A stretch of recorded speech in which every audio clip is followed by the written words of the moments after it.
Kita lanjut guys, suara yang tampaknya dikeluarkan dengan susah payah, serak dan lamban, Tian Bui berteriak pelan, tubuhnya mulai gemetar tetapi segera tenang, hanya wajahnya, energi gelap yang samar-samar, saat ini begitu gelap sehingga tampaknya menutupi seluruh wajahnya. Telapak tangan Lu Sueki tiba-tiba dipenuhi keringat. Dan pada saat itulah dia akhirnya menemukan jawaban atas pertanyaan yang selama ini mengganggunya, mengapa Tian Bui terlihat seperti bertambah gemuk. Jubah panjang yang tadinya ketat di tubuh Tian Bui, kini terlihat longgar. Jelas Tian Bui tidak bertambah berat badan, tubuhnya seperti biasa, hanya saja pakaiannya meregang ketat, dan sekarang, bagian belakang jubahnya robek, mengendur, juga membawa kebenaran, terungkap di hadapan Lu Sueki dan Gosli. Gagang pedang yang kelihatannya sangat kuno, muncul dari balik jubahnya yang berkibar tertiup angin, tergeletak diam di sana, tertancap di punggung Tian Bui. Seluruh tubuh Gosli mulai bergetar, bahkan bibirnya pun menjadi pucat. Bergetar, dia tampak seperti ingin meneriakkan sesuatu, tetapi ketika kata-kata itu sampai di mulutnya, tidak ada suara. Pertarungan sengit tadi, membeku seperti itu, Gosli dan Lu Sueki menatap Tian Bui dengan tercengang, seolah-olah mereka lupa bahwa masih ada musuh yang mengerikan, pendeta Dao Xuan di belakang mereka. Namun pendeta Dao Xuan tidak bergerak untuk menyerang mereka dari belakang, hanya sedikit senyum di bibirnya. Jari yang menunjuk seperti pisau, 5 tangan ramping tiba-tiba berputar. Energi gelap berputar di sekitar jari, melayang dan kemudian akhirnya menghilang. Dan reaksi terhadap tindakan ini, Tian Bui mengerang, tubuhnya bergetar hebat, seluruh tubuhnya seolah-olah disambar petir, kepalanya tiba-tiba terangkat ke langit, membawa napas putus asa. Suara pelan, di hadapan Gosli dan Lu Sueki, dada Tian Bui, sebuah pedang patah yang terbuat dari batu tanpa ujung, tertusuk keluar, memperlihatkan bilah pedang yang terputus. Anehnya, Tian Bui tidak berdarah, tidak ada setetes darah pun yang menetes. Zhu Xian, pedang kuno yang tak tertandingi dan tak tertandingi ini, telah menembus tubuh Tian Bui. Energi gelap di wajah Tian Bui tampaknya telah mendapatkan kembali kehidupan baru, benar-benar hidup kembali, merayap tak terkendali di sekelilingnya, menelan seluruh wajah Tian Bui. Dan kepala Tian Bui, perlahan-lahan mengendur, terkulai ke dadanya. Setelah itu, tubuhnya tampaknya kehilangan energinya. Pertama-tama api merah kehilangan cahayanya, meninggalkan tangannya dan jatuh dari udara, mengikuti dari dekat, tubuh pendek dan gemuk yang muncul berkali-kali dalam ingatan Gosli, goyang beberapa kali, akhirnya jatuh dari langit. Seperti meteorit yang terbakar, menuju tujuan terakhirnya, bumi. Gosli gemetar, seluruh tubuhnya bergetar, dia pernah berpikir bahwa dirinya sudah cukup kuat untuk menghadapi semua kesulitan di dunia. Tetapi sekarang, pada saat ini, dia seolah kembali ke 10 tahun yang lalu, keputusasaan itu seperti binatang iblis buas yang mengamuk, sekali lagi melahapnya bulat-bulat.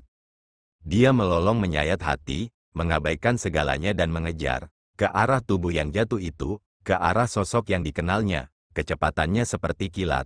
Sebelum Tian Bui menyentuh tanah, dia menangkap gurunya yang peduli dan mengajarinya sejak kecil. Saat bersentuhan, dingin, tanpa vitalitas apapun. Ini jelas mayat yang sudah meninggal berhari-hari, bahkan kehangatan tubuhnya pun sudah hilang. Gosli memeluk Tian Bui erat-erat, napasnya yang kasar menjadi lebih berat. Entah sejak kapan, wajahnya penuh dengan air mata. Hati-hati, tiba-tiba, teriakan mendesak terdengar dari belakang. Sosok putih Lu Sueki datang mendekat dengan cepat, dan di udara, tangan pendeta Dao Xuan telah menggambar sebuah lingkaran besar, mantra rendah yang dalam, berhenti. Secara naluriah Gosli merasakan adanya peringatan namun dia tetap memegang tangan Tian Bui, kesedihan yang mendalam, emosi yang bergejolak di dalam hatinya menekan penalarannya. Dia tidak melepaskannya, tubuh ini, orang ini, membesarkannya, mengajarinya keterampilan dan mengajarinya menjadi seorang pria. Selama beberapa dekade ini dia selalu memandangi punggung orang ini dan terus hidup, berjalan, dan melangkah maju. Suara dan senyuman itu, semuanya terukir dalam benaknya. Kini bagai guntur dan kilat menyambar benaknya, membuatnya tak bisa bergerak. Pedang kuno Zhu Xian menyala, silaunya langsung menyakiti matanya, tidak dapat melihat dengan jelas ke depan, bau yang dulu dikenalnya, bau yang sudah lama tak tercium, menyelimuti dirinya. Pada saat kritis ini, Lu Sueki mengerahkan seluruh usahanya, bergegas maju dan menarik Gosli hingga terjatuh ke samping. Seperti kilat yang menyambar kemana-mana, seketika menghilang. Lingkaran cahaya yang menyilaukan itu langsung tertahan. Pedang kuno Zuxian tanpa perasaan menembus dada Tian Buyi, terbang ke atas dan menuju pendeta Dao Xuan. Telapak tangan yang kuat dan ramping terentang, menangkap gagang pedang itu. Pada saat itu, langit menjadi gelap aneh, bahkan beberapa bintang di cakrawala yang jauh, juga ditelan awan gelap. Tak ada darah, setetes pun. Gosli seakan kehilangan jiwanya. Di saat yang sama seluruh perasaan, merangkak kaku, menuju Tian Buyi. Lu Sueki ingin menolongnya tetapi tangannya terhenti di tengah jalan. Dia tiba-tiba berlari ke arah Gosli, menghentikannya. Napasnya terengah-engah, seperti ketakutan yang datang dari dalam hatinya. Kau lihat tangan paman guru Tian. Di cakrawala, terdengar suara gemuruh guntur. Di antara awan gelap yang tebal, hujan akhirnya mulai turun. Hanya saja hujan ini, warnanya hitam. Setelah guntur, hujan yang berangsur-angsur menjadi lebih deras. Kilatan petir melesat melewati langit yang gelap. Di lumpur, tubuh Tian Buyi, tangannya, salah satu jarinya, berkedut. Gosli tercengang, kesedihan di wajahnya berubah menjadi kegembiraan yang tak terkendali. Dia berteriak, "Guru!" Dia berlari menghampiri Tian Buyi tanpa rasa khawatir. Lu Sueki pucat, matanya jauh lebih jernih daripada hantu Li. Dalam keterkejutannya, dia dengan cepat mengulurkan tangan untuk menghentikannya tetapi hanya berhasil menangkap jubahnya. Sebuah suara merobeknya. Di udara, energi gelap mengelilingi pendeta Dao Xuan. Semua angin dan hujan menghindarinya.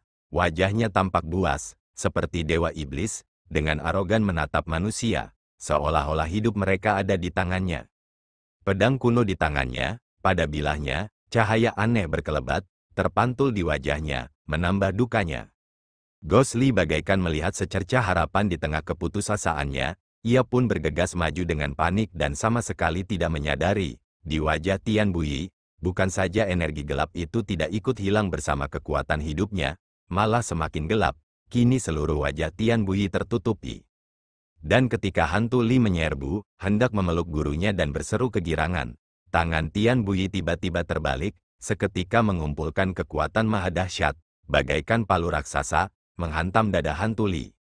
Wajah Gosli seketika membeku. Saat berikutnya, tubuhnya terlempar ke belakang, suara terdengar tanpa henti. Keterampilan seumur hidup Tian Buyi dalam pukulan ini, orang bisa membayangkan. Gosli tanpa pertahanan apapun, pada saat itu tidak ada yang tahu berapa banyak tulang yang patah, organ-organ internal tubuh kemungkinan besar semuanya bergeser posisi, menderita cedera berat. Dan itu karena dia telah berlatih jalan sejati Tiansu, termasuk jalan sejati kebijaksanaan Brahman Agung Kuil Tian Yin secara naluriah melindungi tubuh. Dia tidak mati di tempat. Meskipun begitu, dia juga terbang 3 zang jauhnya. Dia hanya melihat kegelapan dan bintang-bintang. Dadanya begitu sakit sehingga dia tidak bisa merasakan apa-apa.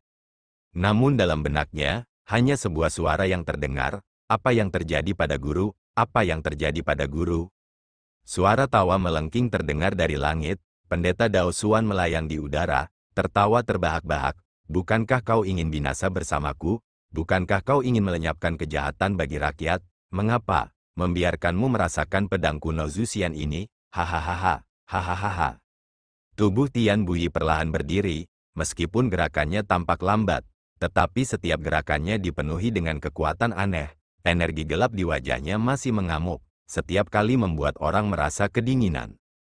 Tangan kanan Tian Buyi perlahan terentang, tiba-tiba kelima jarinya terentang, pedang Scarlet Fire yang jatuh menyala, saat berikutnya, terbang kembali ke tangannya. Dan setelah Tian Buyi memegang senjata itu, bergerak dan menuju ke tempat Gosli jatuh.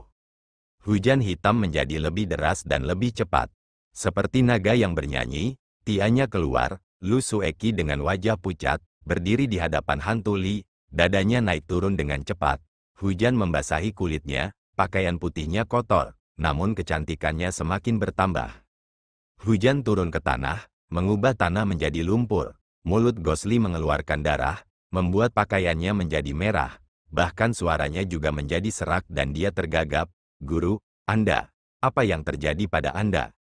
Tian Buyi tampaknya tidak mendengar apapun. badai yang mengamuk, tidak memberikan pengaruh apapun padanya. Tubuhnya hanya terpaku menghadapi Gosli yang sedang berjuang di tanah dan wajah pucat Lu Sueki yang penuh tekad, perlahan berjalan mendekat. Setiap langkah dipenuhi dengan niat jahat. Guntur meledak di atas mereka, bahkan pendeta Dao Xuan juga terkejut. Saat berikutnya, ekspresinya tiba-tiba mengalami perubahan yang sangat aneh.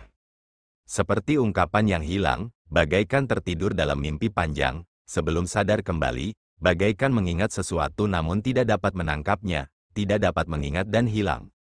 Seperti memantulkan reaksi aneh pendeta Dao Xuan, kilatan aneh pedang Zhu Xian di tangannya juga meredup. Gemuruh guntur bagaikan palu raksasa mengguncang cakrawala dan dunia, seakan-akan para dewa di langit turut murka. Dan di saat kritis ini, Tian Buyi tiba-tiba terhenti, dan tenaga gelap pekat yang menyelubungi wajahnya seakan kehilangan sumber tenaganya dan surut sedikit, menampakkan mata Tian Buyu.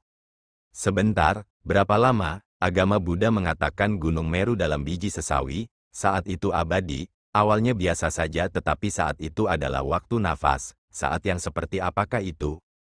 Sepasang mata itu menatap tajam ke arah Gosli, melihatnya berjuang di lumpur, darah keluar dari mulutnya, meneriakkan dua kata, guru. Cahaya Scarlet Fire menyala ganas bagai api, terpantul di matanya. Tian Buyi tiba-tiba menggelengkan kepalanya, mengerahkan seluruh tenaganya, mencari di mana Lu Sueki berada, dan menatapnya dalam-dalam. Petir menyambar dan guntur bergemuruh, badai masih berkecamuk. Pedang surgawi Tian Ya melepaskan cahaya biru redup, melayang di dalam badai. Tatapan Lu Sueki, pada saat itu, bertemu dengan Tian Buyi. Bagai gemuruh, bagaikan kilat menyambar, bagaikan badai yang dahsyat, bagaikan ombak yang besar, dia melihat dengan jelas, hal yang bergolak bagaikan ombak yang besar itu ada di dalam sepasang mata itu, menatapnya dengan tatapan mematikan, bagaikan tak terbatas, pada akhirnya hanya berubah menjadi keheningan. Detik berikutnya, wajah Lu Sueki memucat, bahkan bibirnya pun menjadi bening. Gemuruh guntur pun berlalu, pendeta Dao Xuan sedikit gemetar, ekspresi kehilangan pun sirna, dan hampir di saat yang bersamaan, kilatan aneh Zhu Xian kembali bersinar. Di bumi, badai masih menderu, mata Tian Buyi sekali lagi diselimuti oleh energi gelap yang biasa-biasa saja. Langkahnya, melangkah berat di atas lumpur, menyemprotkan air kotor kemana-mana, setiap langkah, menuju tujuan awal. Udara pembunuh yang berat, niat pembunuhan yang jahat. Tian, paman guru Tian, Lu Sueki entah mengapa, suaranya berubah sangat samar. Samar-samar membawa sedikit kesedihan, berkata, jangan datang, tolong jangan datang lagi. Gosli menopang dirinya dengan lengannya, mendongak, namun di tengah jalan, dia terjatuh lagi ke dalam lumpur, lumpur berceceran di wajahnya namun dia tidak dapat merasakannya lagi. Ia hanya bisa berusaha mengangkat kepalanya, menyaksikan gurunya yang telah bangkit, berjalan selangkah demi selangkah ke arahnya. Api merah menyala dengan ganas, tidak diketahui jiwa dan urat darah siapakah yang terbakar. Di tengah badai, Tian Buyi mendekat, Lu Sueki yang memegang erat Tian Ya, gemetar, wajahnya semakin pucat. Paman guru Tian, berhenti, berhenti, jawabannya adalah, pedang surgawi api merah. Api yang membakar itu membelah dari atas, seketika air hujan dalam radius 3 Ji mengering total. Tian Buyi setelah dikendalikan oleh suatu mantra misterius, kemampuannya tidak menurun malah meningkat. Lu Sueki dengan susah payah mengangkat Tian Ya untuk menghalanginya, mengeluarkan suara yang tajam, dia bersama dengan pedangnya terlempar ke belakang oleh kekuatan yang besar, bagaikan layang-layang yang putus di depan Gosli, mendarat di belakang Tian Buyi. Antara guru dan murid tidak ada lagi halangan. Tian Buyi berhenti, perlahan mengangkat Scarlet Fire. Gosli meskipun terbaring tak berdaya, tetapi matanya terbuka lebar, menatap Tian Buyi. Hanya wajah Tian Buyi yang tertutup hitam, tidak dapat melihat ekspresinya. Angin dan hujan terus mengamuk, langit dan bumi berduka. Tiba-tiba, Tian Buyi berteriak, api merah menyala dan menghantam hantu Li. Hantu Li tidak menghindar, sebenarnya dia juga tidak bisa menghindar. Mulutnya sedikit menganga, tidak tahu apa yang dia teriakkan. Hanya sedikit suara itu, tertutup sepenuhnya oleh badai api yang membara yang dibawa oleh api merah. Di cakrawala, terdengar lagi gemuruh guntur, dunia fana disambar petir. saat itu juga menerangi langit dan bumi yang gelap ini. Tindakan Tian Bui tiba-tiba terhenti, api merah berhenti hanya 1 Ci di atas kepala Gosli. Gosli bahkan dapat merasakan dengan jelas, api yang membakar itu akan membakarnya. Namun hal itu tidak terjadi, Tian Bui berhenti total. Api yang terang itu pun perlahan-lahan surut sedikit demi sedikit. Di tubuh Tian Bui, di tempat jantungnya berada, terlihat ujung pedang yang tajam. Bersinar dengan warna biru samar, energi keberuntungan yang tiada henti dari pedang surgawi Tian Ya, sekali lagi menembus tubuh dan hati Tian Bui. Badai itu membelah bagaikan pisau, menghantam orang yang berada di belakang Tian Bui, rambut acak-acakan menempel di kulit, butiran-butiran air menetes ke wajah, wajahnya seperti kematian, seluruh tubuhnya bergetar. Pada saat itu, 3 kali guntur menggelegar di langit secara berurutan, semuanya dari kiri atau kanan pendeta Dao Xuan. Pendeta Dao Xuan sangat terkejut, tiba-tiba seluruh tubuhnya meringkuk, penderitaan tampak di wajahnya. Saat berikutnya dia berteriak ke langit, berubah menjadi cahaya gelap, secepat kilat, pergi. Di bumi yang luas, hantu Li sekali lagi dalam keadaan terkejut, menatap dengan tercengang ke dada gurunya, ujung pedang tajam itu mencuat keluar. Tanpa darah, setetes pun, api merah itu kehilangan cahayanya, seperti logam tembaga tak berguna yang jatuh ke tanah. Mata Gosli berkedut, tubuhnya gemetar. Setelah itu, lutut Tian Bui mengendur, berlutut perlahan dan jatuh ke dalam lumpur, tepat di hadapan Gosli. Energi gelap dengan cepat menghilang tetapi masih ada lapisan tipis di wajahnya, yang masih tersisa. Lu Sueki yang mencengkeram Tiannya, juga mulai gemetar tetapi dia tidak ragu-ragu, hanya memejamkan matanya. Saat berikutnya, cahaya biru samar Tiannya menyala, dengan energi kebenarannya yang telah membawa keberuntungan selama ribuan tahun, setetes demi setetes terpancar keluar dari tubuh Tian Bui, sambil mengusir energi gelap, pada saat yang sama memperbesar luka di dadanya lebih dari 10 kali lipat. Gosli berteriak serak, seperti binatang buas yang putus asa, air mata memenuhi wajahnya. Dengan kekuatan yang entah dari mana, tubuhnya yang terluka parah, seperti seekor ikan melompat, menerkam tubuh Tian Bui, menariknya menjauh dari Tiannya, dan Tiannya pada saat yang sama, mengeluarkan sedikit energi gelap yang tersisa. Wajah akrab Tian Bui, sekali lagi muncul dalam badai. Matanya terbuka, tidak tahu apakah dia tidak pernah menutupnya. Lalu bibirnya bergerak, menghadap Gosli, sambil tersenyum. Lu Sueki yang berdiri di belakangnya, tampak kehabisan tenaga, lututnya melemah, dan terjatuh ke dalam lumpur. Gosli menatap luka di dada Tian Bui, hatinya tahu, mentornya yang membesarkannya, sudah mencapai akhir hayatnya, sudah tak ada harapan lagi. Kenapa? Kenapa? Dia berteriak dengan memilukan, air mata atau hujan di wajahnya, tidak bisa lagi dibedakan. Kali ini, dia menghadap Lu Sueki, tubuhnya berjuang di lumpur, untuk merangkak dan menanyainya.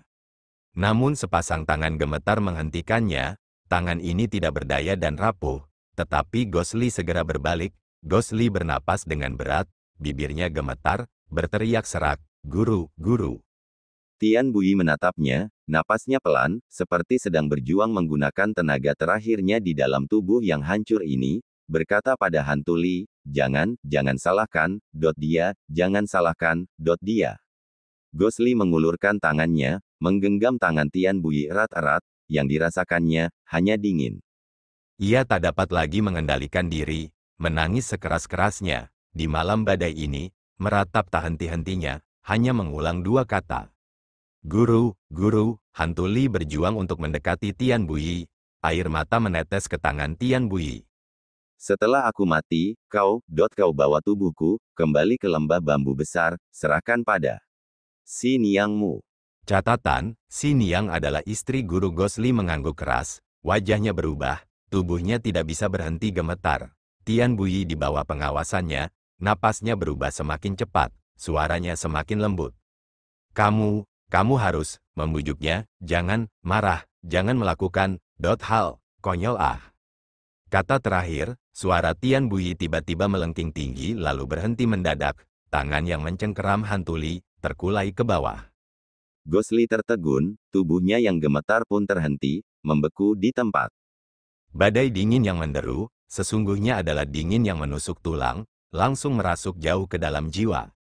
Tanpa tahu sudah berapa lama berlalu, dia hanya bisa bergumam dan memanggil, "Guru." Dan kemudian, kegelapan di depan matanya, pingsan di samping tubuh Tian Buyi. Di Bukit Qingyun, lembah bambu besar, saat itu sudah larut malam, hanya suara gemerisik daun bambu yang terbawa angin, bergema di langit malam, lampu-lampu sudah lama dimatikan, murid-murid lembah bambu besar juga sudah tidur malam, hanya di belakang aula keheningan yang teramati, masih ada satu lampu yang menyala sendiri, memancarkan cahaya dalam kegelapan. Angin malam berhembus sepoi-sepoi, masuk dari jendela yang setengah terbuka, menimbulkan suara wuwu ringan, juga menyebabkan lampu di atas meja di tengah aula bergoyang, memancarkan cahaya dan kegelapan. Tangan yang indah terulur, menghalangi angin, tak lama kemudian cahaya itu berhenti bergetar dan kembali memancarkan cahaya. Suruh duduk lesu di samping meja. Hari sudah larut tetapi dia tidak tampak mengantuk. Angin di luar rumah masih terus bertiup, menghantam pintu dan jendela, seringkali menimbulkan bunyi-bunyian pelan. Suruh berdiri, berjalan perlahan ke jendela tetapi tidak segera menutupnya, malah melihat keluar. Cakrawala bagaikan tinta, itu adalah saat yang paling gelap. Dia berkonsentrasi dan mendengarkan, tetapi dalam angin malam ini, suaranya tidak seperti yang ingin didengarnya. Wajah Suruh tersenyum getir, dia menutup jendela dengan pelan, lalu kembali ke tempat duduknya. Baik dia maupun Tian Buyi bukanlah orang yang boros, tidak banyak barang di kamar tidur ini, dan di atas meja, selain tas kain, ada cermin bundar kecil lainnya. Dia mengambil cermin itu, seorang wanita cantik yang berwibawa muncul di cermin itu, rambutnya tebal, kulitnya seperti gadis muda, tanpa kerutan. Dia dan Tian Buyi sebagai suami istri, berkultivasi selama beberapa ratus tahun dan mencapai tingkat Taoisme ini, penampilannya tidak berubah. Setelah lama mencari, Suruh mendesah pelan, lalu meletakkannya ke samping, mengambil kantong kain dan membukanya. Di dalamnya ada barang-barang biasa, beberapa sulaman, sepotong kain, gunting, bedak, barang-barang biasa yang dimiliki ibu rumah tangga biasa, untuk menjahit dan membuat pakaian bagi suami dan anak-anaknya. Suruh mengambil kain, memasukkan benang ke dalam jarum, menggunakan lampu itu dan mulai menjahit dengan hati-hati. Angin dingin, tiba-tiba berembus, lampu yang sepi itu langsung padam. Teriakan pelan, Suruh mengerutkan kening dalam kegelapan, rasa sakit menusuk di ujung jarinya, dengan kultivasi dan keterampilannya, dia benar-benar terluka oleh jarum kecil, bahkan dia sendiri juga menganggapnya lucu. Hanya saja entah mengapa, dalam kegelapan, angin malam yang dingin bertiup, hati Suruh terasa berat, seperti batu berat yang tertancap di hatinya. Dia mendesah, meletakkan sulamannya, dan berjalan ke jendela. Pemandangan di luar jendela masih sama, tetapi suaminya yang telah melihatnya bersamanya berkali-kali telah pergi untuk waktu yang lama. Setelah fajar menyingsing, mungkin dia harus menyuruh Darren dan yang lainnya turun gunung untuk mencarinya. Mereka tidak bisa terus menunggu seperti ini. Ketika Suruh memikirkan hal itu, gambaran Tian Buyi terlintas dalam benaknya, hatinya merasa gelisah. Malam masih larut, dia memandangi langit cukup lama, bibirnya bergerak pelan, tidak tahu harus berkata apa. Setelah sekian lama, dia menundukkan kepalanya pelan, mendesah, lalu menutup jendela lagi. Di luar rumah, angin tampak lebih kencang, di Gunung Rubah Agung, sekte Raja Hantu. Pada malam yang sama, ada pula yang terjaga, tetapi mungkin suasana hatinya berbeda. Tersembunyi jauh di dalam gunung, di atas kolam darah, Ghost King dan Tuan Ghost berdiri berdampingan. Tuan Ghost masih berpakaian hitam, tidak dapat melihat ekspresinya, dan wajah Ghost King menunjukkan kegembiraan dan kegembiraan yang tak terbendung. Dia tidak tampak lelah karena begadang, malah, dengan keahliannya, bahkan jika dia tidak tidur selama beberapa hari, itu tidak akan berpengaruh, dan sekarang wajahnya, bukan saja tidak tampak lelah, sebaliknya bersinar dengan cahaya merah redup, penuh vitalitas, berfokus sepenuhnya pada genangan darah di bawahnya. Dipenuhi dengan darah segar, kolam itu berbeda dari biasanya, lagi-lagi ada perubahan, keempat binatang buas itu masih terkurung di dalamnya. Bahkan Taoti yang melawan dengan sekuat tenaga, tampak kelelahan, terkulai di kolam, tidak bergerak setidaknya selama setengah hari. Dan sekarang, kolam yang biasanya tenang itu, tidak lagi tenang. Di permukaan yang luas itu, gelembung-gelembung terlihat dan pada saat yang sama, suara-suara pecah terdengar tanpa henti, dan kecepatannya tidak kurang dari 10 kali lipat dari yang awal, dan jumlah gelembung-gelembung itu juga meningkat banyak. Seluruh kolam darah itu tampak seperti mendidih, sebuah kekuatan tak terlihat perlahan-lahan bangkit dari dalam. Dan di tempat ini, bau darah meningkat lebih dari 10 kali lipat. Di udara, terdapat kuali poros dari formasi darah 4 dewata, yang juga berbeda dari biasanya. Kuali kuno kasar itu telah menyerap banyak energi spiritual dan jahat dari kolam dan binatang buas, secara bertahap memancarkan warna kemerahan samar, dan kuali ini yang tampaknya terbuat dari perunggu, sekarang menampilkan warna kuning keemasan yang transparan dan muda, memancarkan penampilan yang hikmat. Di atas kuali, ukiran-ukiran misterius itu, masing-masing dan semuanya sudah menyala, seolah-olah kembali menerima kehidupan, bersinar. Dan diagram di tengah, patung dewa mengerikan yang dikelilingi oleh 4 ketukan spiritual, telah berosilasi antara terang dan gelap, masih merah seperti darah, dengan rakus menyedot energi spiritual yang disediakan di bawah kuali. Dan udara di sekitar kuali, di ruang tertutup ini, masih memiliki pusaran seperti kabut yang membawa angin dan guntur yang dahsyat, berputar di sekitarnya. Dan bahkan Raja Hantu dan Tuan Hantu, masih dapat merasakan dengan jelas, kekuatan mengerikan yang dimiliki kuali ini, dan kekuatan aneh ini, terus meningkat. Dan seperti Raja Hantu, Tuan Hantu memperhatikan kuali itu dengan saksama, tetapi sorot matanya dingin dan tajam, dibandingkan dengan Raja Hantu, ia kehilangan semangat itu, lebih banyak ketenangan. Tuan Hantu memperhatikan kuali itu cukup lama, lalu berkata, sekarang semuanya berjalan lancar, dan semuanya sesuai dengan apa yang tertulis di prasasti kuali itu, maju terus, dalam 49 hari, formasi darah 4 dewa yang fenomenal ini pasti akan berhasil. Raja Hantu menarik napas dalam-dalam, seluruh wajahnya merah, matanya menampakkan kilatan semangat, melangkah maju dan tak dapat menahan diri untuk bersiul panjang, berkata, bagus, bagus, bagus, aku sudah tak sabar untuk itu. Tuan Hantu meliriknya dan berkata, Ketua Sekte bersabarlah, hari-hari masih panjang. Raja Hantu mengangkat kepalanya dan tertawa keras, tiba-tiba berbalik dan mendatangi Tuan Hantu, menepuk bahunya dengan keras. Tuan Hantu tampak terkejut, matanya bingung tetapi tetap tidak bergerak, berdiri di tempatnya. Saat berikutnya, tangan Raja Hantu masih berada di bahunya tetapi tidak ada yang lain, dia hanya tertawa dan berkata, bagus. Dia tertawa, sangat bahagia, lalu seolah mengingat sesuatu, dia menahan tawanya dan berkata dengan sungguh-sungguh kepada Tuan Hantu, terima kasih padamu. Tuan Hantu menundukkan kepalanya sedikit, berkata, keberhasilan formasi yang tiada taraf ini adalah keberuntungan semua ketua sekte. Jika bukan karena kuali naga tersembunyi ini, aku juga tidak berdaya. Raja Hantu tersenyum, menggelengkan kepalanya dan berkata, kuali naga tersembunyi adalah harta karun berharga milik sekte Raja Hantuku. Tetapi selama bertahun-tahun tidak seorang pun mampu memahami prasasti itu, hanya kau yang akhirnya membantuku. Tuan adalah anugerah dari surga untukku, untuk menyempurnakan kekuasaanku. Tuan Hantu terdiam sejenak, lalu berkata, kepala sekte terlalu baik. Raja Hantu tertawa, menoleh dan kembali menatap kuali itu, matanya kembali berkilat gembira, tak kuasa menahan tawa kerasnya lagi. Tuan Hantu hanya berdiri diam di belakang Raja Hantu, memperhatikan sikap Raja Hantu yang entah bagaimana gila, tidak berbicara. Saat ini jika ada orang yang mengenal Raja Hantu masuk dan melihat, kemungkinan besar orang itu akan terkejut. Raja Hantu selalu cerdik dan pendiam, tidak pernah memiliki ekspresi mania seperti itu.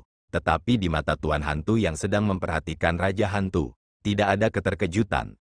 Tidak tahu apakah karena Tuan Hantu sering menghabiskan waktu berdua dengan Raja Hantu sehingga sudah terbiasa, atau karena ia memang orangnya pendiam, yang lain tidak bisa mengetahuinya sama sekali.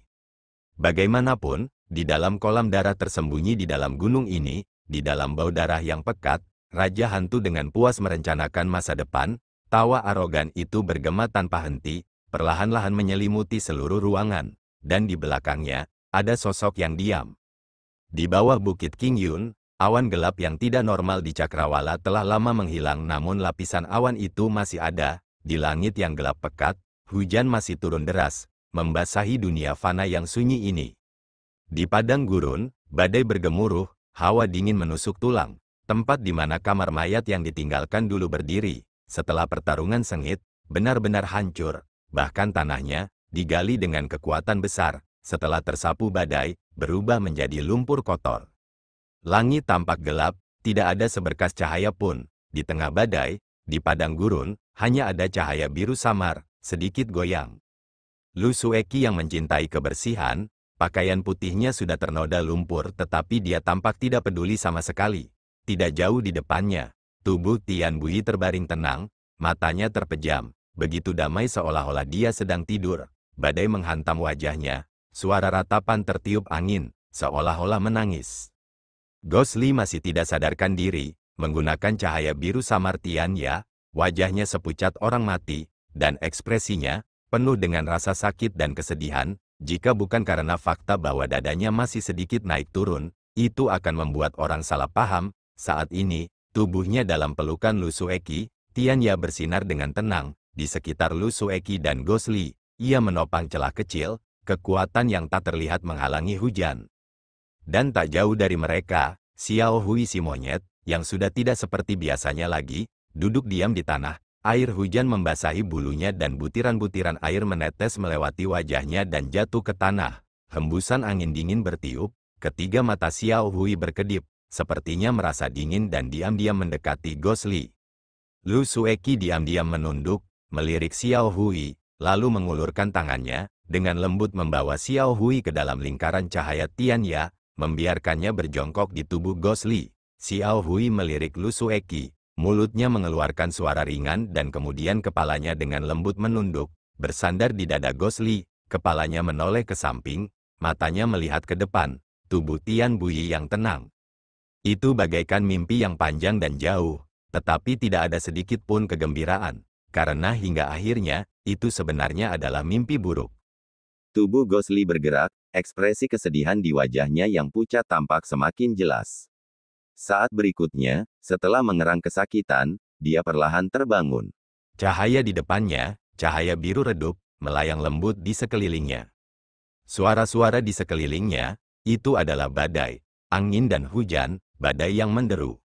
Xiao Hui tiba-tiba menegakkan tubuhnya, menatap Gosli. Angin dingin bertiup lagi. Hantu Li menggigil lalu menatap tatapan Lu Sueki, wajah yang seputih wajahnya, di malam badai ini, satu-satunya orang di sampingnya. Bibir Gosli sedikit bergetar. Rasa sakit di dadanya sudah jauh berkurang. Gosli melirik dadanya, melihat beberapa perban putih dengan ukuran berbeda melilitnya, melihat perban itu robek dari beberapa pakaian, dan saat pikirannya menjadi lebih jernih, dia segera merasakan tulang-tulang yang patah di dadanya, semuanya sudah sembuh. Hanya saja pukulan Tian Bui bukanlah sesuatu yang sepele. Seluruh meridian tubuhnya mengalami guncangan.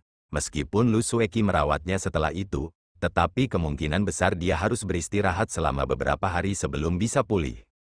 Dengan pikiran seperti itu, tanpa sadar dia menoleh, melihat gurunya yang telah membesarkannya. Gosli tidak berbicara. Dia bahkan tampak tidak memiliki kekuatan untuk berbicara. Di tengah badai, wajah Tian Bui basah oleh air, berbaring diam di air lumpur yang kotor.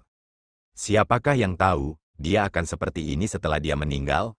Teriakan serak rendah terdengar dari tenggorokannya, tubuh Gosli berguling turun dari pelukan Lu Sueki, mendarat di lumpur, dan kemudian berjuang untuk merangkak ke Tian Bui. Lu Sueki tertegun dan kemudian secara naluriah bergerak untuk menariknya. Namun ketika tangannya menyentuh Gosli, Gosli terdengar berkata pelan, "Jangan tarik aku." Lu Sueki tercengang, perlahan menarik kembali tangannya. Tatapannya mengamati Gosli, mengikutinya, memperhatikan saat dia meninggalkan lingkaran cahaya Tian Ya. Selangkah demi selangkah merangkak menuju Tian Bui. Badai itu tak berperasaan, menyerbu dengan dingin, segera membasahi tubuhnya. Dalam perjalanan, air lumpur menutupi tubuhnya. Xiao Hui mengikuti Gosli, memperhatikan keadaan tuannya yang menyedihkan dan tampak khawatir. Sering melompat ke sampingnya dan ingin mendukungnya. Tetapi karena Gosli jauh lebih besar dari Xiao Hui tidak dapat menggunakan banyak kekuatan, tidak dapat menahan perasaan cemas, berteriak. Akhirnya, Gosli sampai di tempat Tian Bui berada, tempat yang disentuhnya, sudah dingin sekali. Gosli menggertakkan giginya, tubuhnya sedikit gemetar, matanya, dengan hati-hati mengamati Tian Bui, seperti seorang putra yang kembali setelah bertahun-tahun, hanya untuk merasakan keputusasaan. Dari wajahnya, butiran-butiran air menetes ke bawah, mendarat di wajah Tian Bui yang sudah membeku.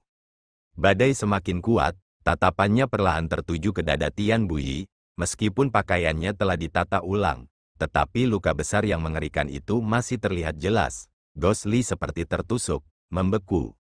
Lalu perlahan-lahan dia berbalik dan melihat, di belakangnya, ada sosok Lu Sueki yang kesepian dan sedih. Di tengah badai, dia diam-diam bertemu dengan tatapan Gosli, wajahnya pucat, tangannya di dalam lengan bajunya, mengepal erat, kukunya menancap dalam kedagingnya. Momen penuh tatapan itu, tidak tahu lagi duka macam apa itu. Wajah Gosli berangsur-angsur menjadi kosong, bahkan kesedihan awalnya pun menghilang, hanya kosong, maka dia pun membalikkan badannya dengan hampa, menatap Tian Bui lagi. Badai pun bertiup, wajah Tian Bui, entah sejak kapan, berlumuran lumpur tanah. Gosli perlahan mengulurkan tangannya, menyeka air hujan di wajah Tian Bui. Ketika dia menyentuh kulit yang dingin, tangannya tampak terbakar, secara naluriah menyusut ke belakang dan kemudian terentang lagi, dengan hati-hati, dengan waspada menyeka lumpur dan hujan dari wajah Tian Bui.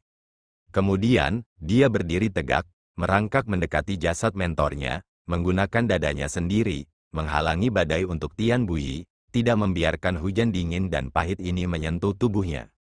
Lu Sueki diam-diam memperhatikan semua ini, tidak menghentikannya, di wajah cantiknya, yang ada hanyalah kesedihan.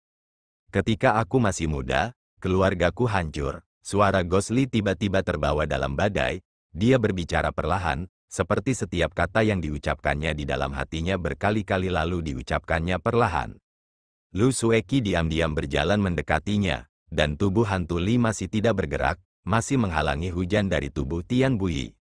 Gurulah yang membawaku ke lembah bambu besar, mengajariku, dan membesarkanku. Kasih sayangnya tidak akan pernah bisa kubalas seumur hidupku. Tubuh Gosli goyah, tidak tahu apakah itu karena kelelahan, tampak seolah-olah dia tidak bisa bertahan lagi.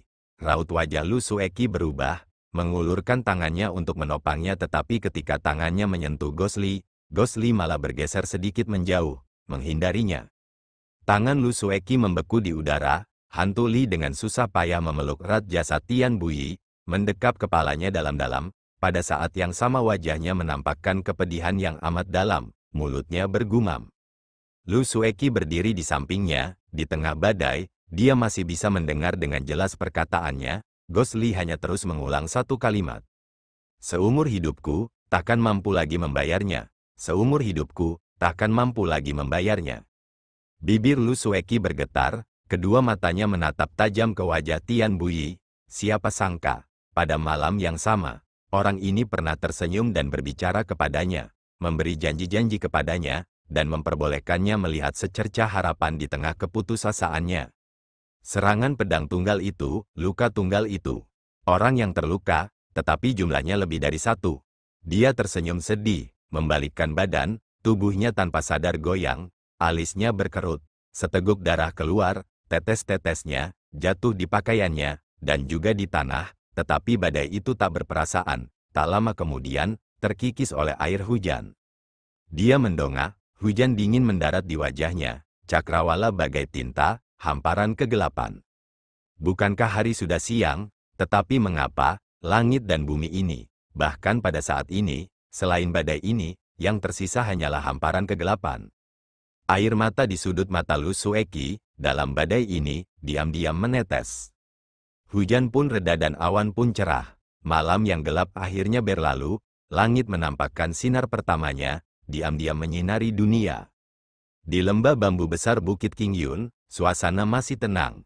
Para murid meskipun tekun, tetapi tidak akan bangun sepagi ini. Di luar aula keheningan teramati, di antara genteng atap, masih ada sisa embun semalam, membentuk butiran air, terus menetes ke bawah. Di hutan bambu yang jauh, suasana masih sama riangnya, memandang ke atas. Saat ini di dalam hutan, ada juga kabut gunung yang tersisa, seperti tabir tipis, yang melayang lembut.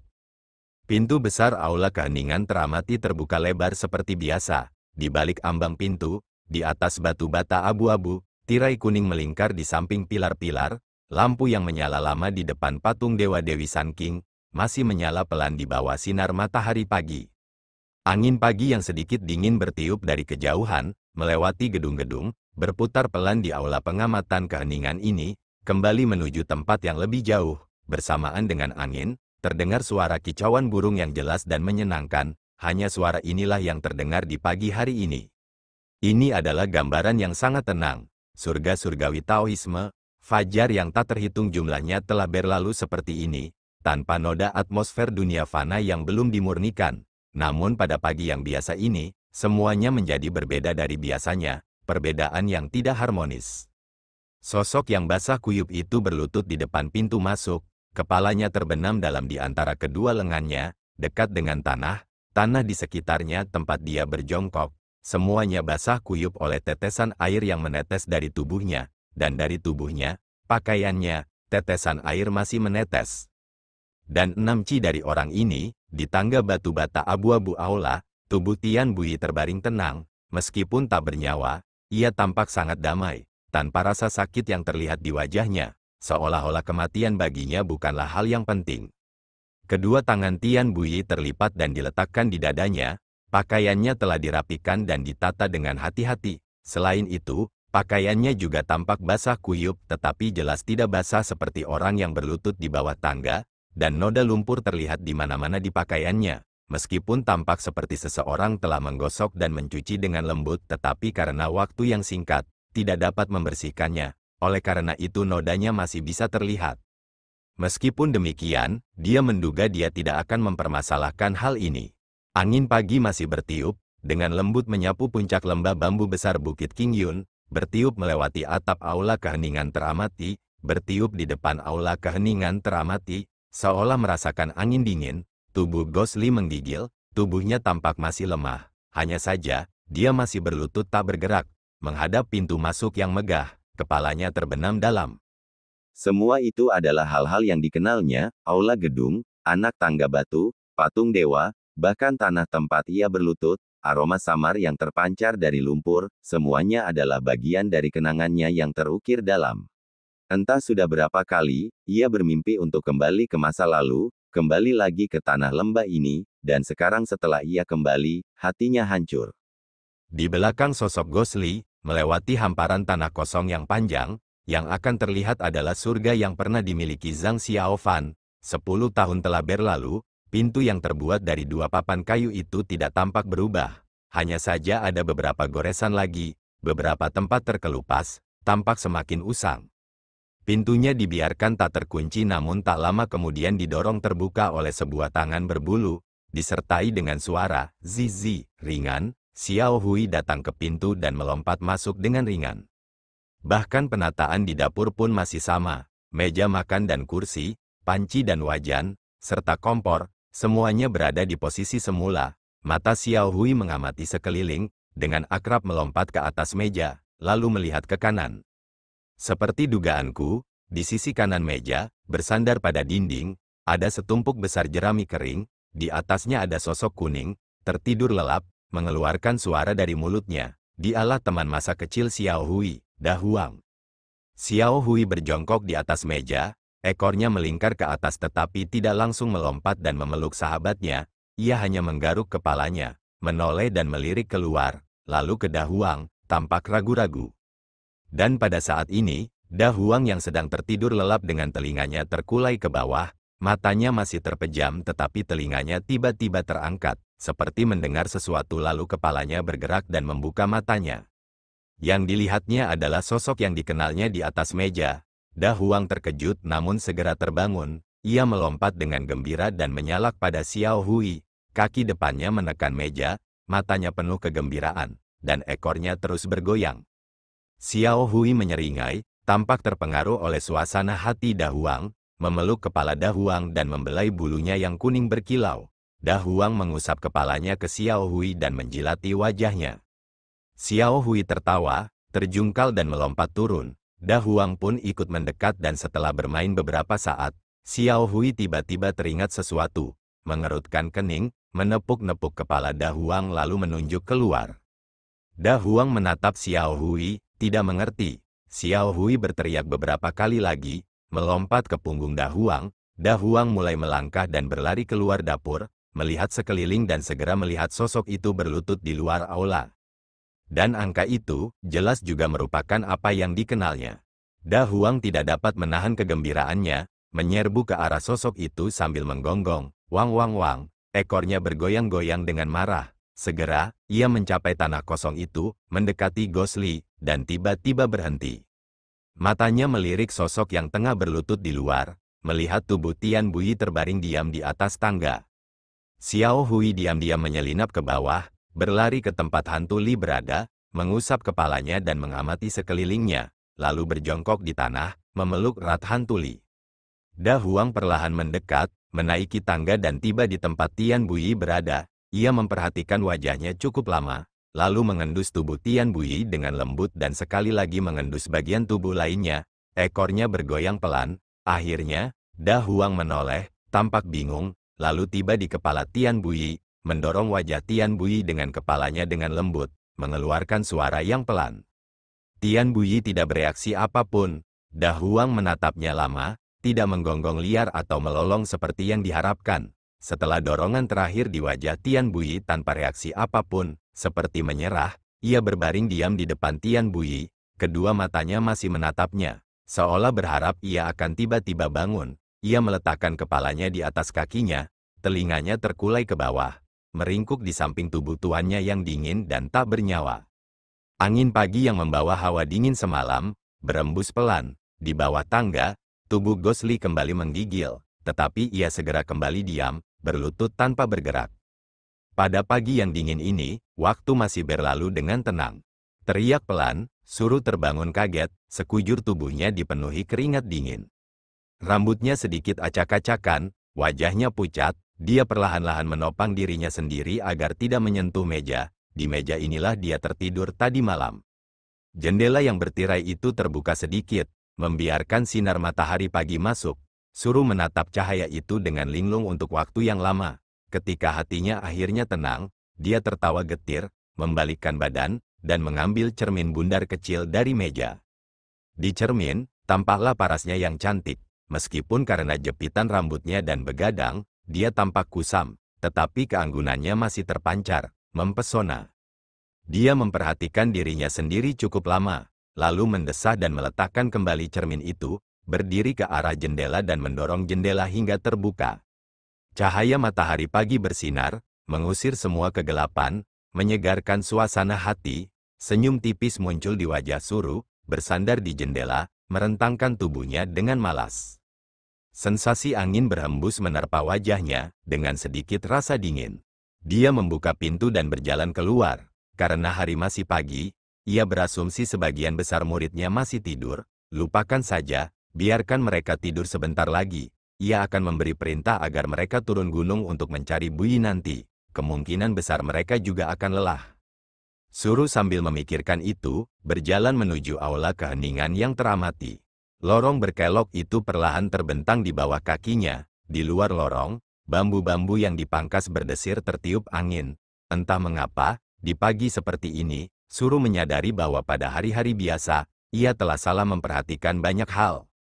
Cat pada pilar-pilar itu sudah luntur setelah bertahun-tahun. Terakhir kali mereka merenovasi aula itu adalah ketika dia dan Tian Bui baru saja menikah. Tanpa disadari, koridor ini juga telah menemaninya selama bertahun-tahun, dan dia sendiri berjalan melewatinya setiap kali dan sebenarnya tidak menyadarinya. Ketika Tian Bui kembali, dia harus meminta Tian Bui mencari waktu untuk merenovasi tempat itu lagi. Dan pada bambu paling tebal di luar pagar, dua pedang kecil masih terlihat terukir di bambu itu. Saat itulah dia masih dalam kebahagiaan sebagai pengantin baru, mengukirnya di bambu itu, berharap kedua pedang mereka dapat membentuk dinding, berkultivasi bersama. Mengenang masa-masa itu, Tian Bui bahkan menggodanya di gambar-gambar itu, mengatakan gambar-gambar itu jelek. Dia berpura-pura marah dan membuatnya panik. Setelah menenangkannya selama setengah hari, dia akhirnya melepaskannya. Adegan itu masih terbayang jelas di benaknya. Suru tersenyum, suasana hatinya menjadi lebih cerah. Ia menghirup udara dalam-dalam dengan aroma yang sedikit manis, lalu terus berjalan. Kemudian, ia tiba-tiba teringat, Da Huang dibesarkan oleh Bui sejak kecil, menghilang selama berhari-hari. Ia bertanya-tanya apakah para murid merawatnya dengan baik. Jika ia menjadi kurus, Buyi akan mulai menggerutu saat ia kembali.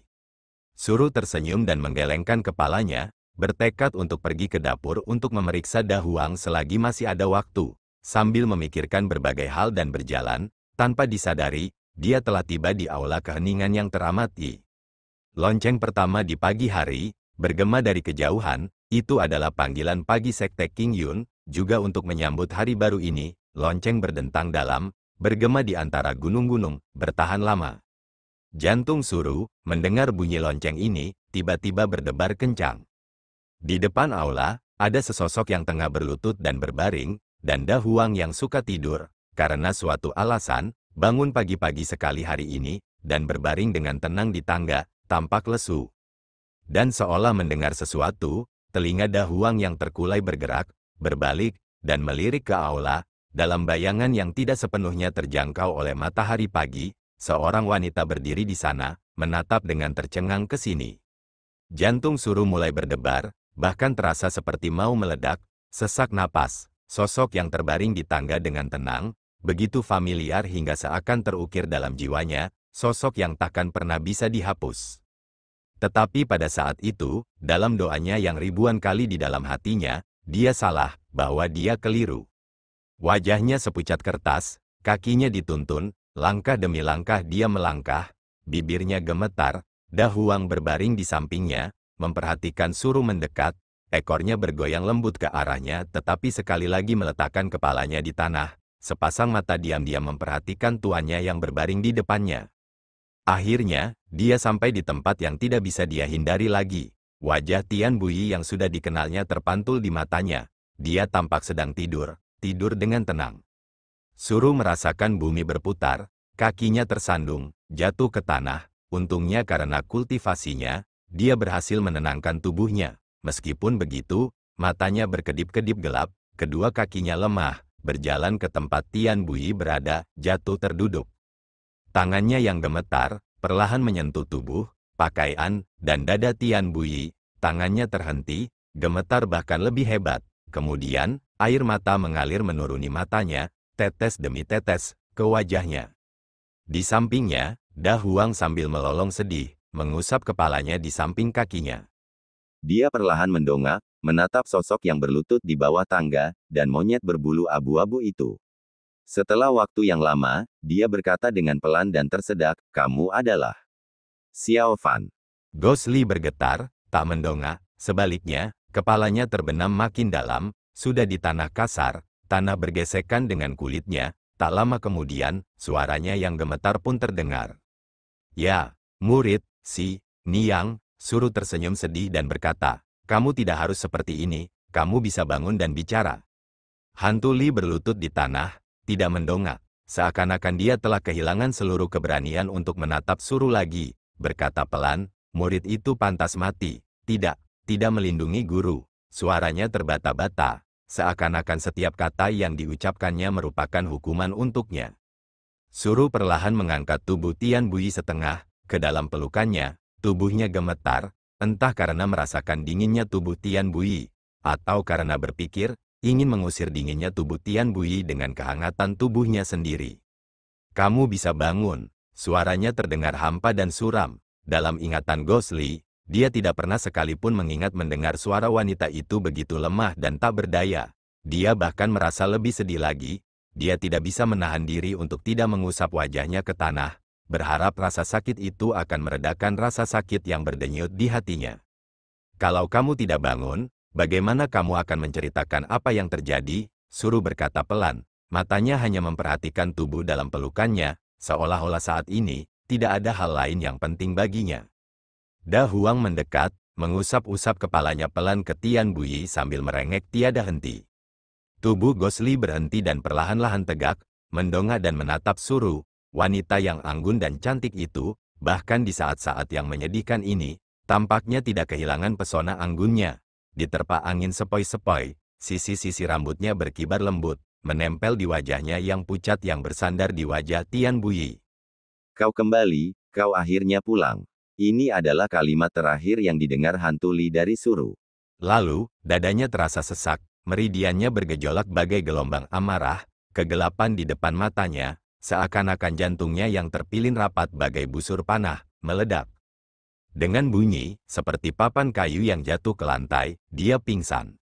Ketika dia hampir kehilangan kesadarannya, dalam keadaannya yang kacau, dia merasa seluruh tubuhnya terbakar tetapi di dalam tubuhnya, dingin seperti es, dan samar-samar dia bisa mendengar beberapa teriakan kesedihan dan kepanikan, dan kemudian saat berikutnya tangisan dan ratapan terdengar. Suara langkah kaki yang kacau terdengar di mana-mana, tetapi semuanya menuju ke satu arah. Teriakan tak bersuara itu merupakan pikiran terakhir dan juga satu-satunya yang ada di benak Ghostly. Lalu, dia pingsan. Terima kasih telah menyaksikan.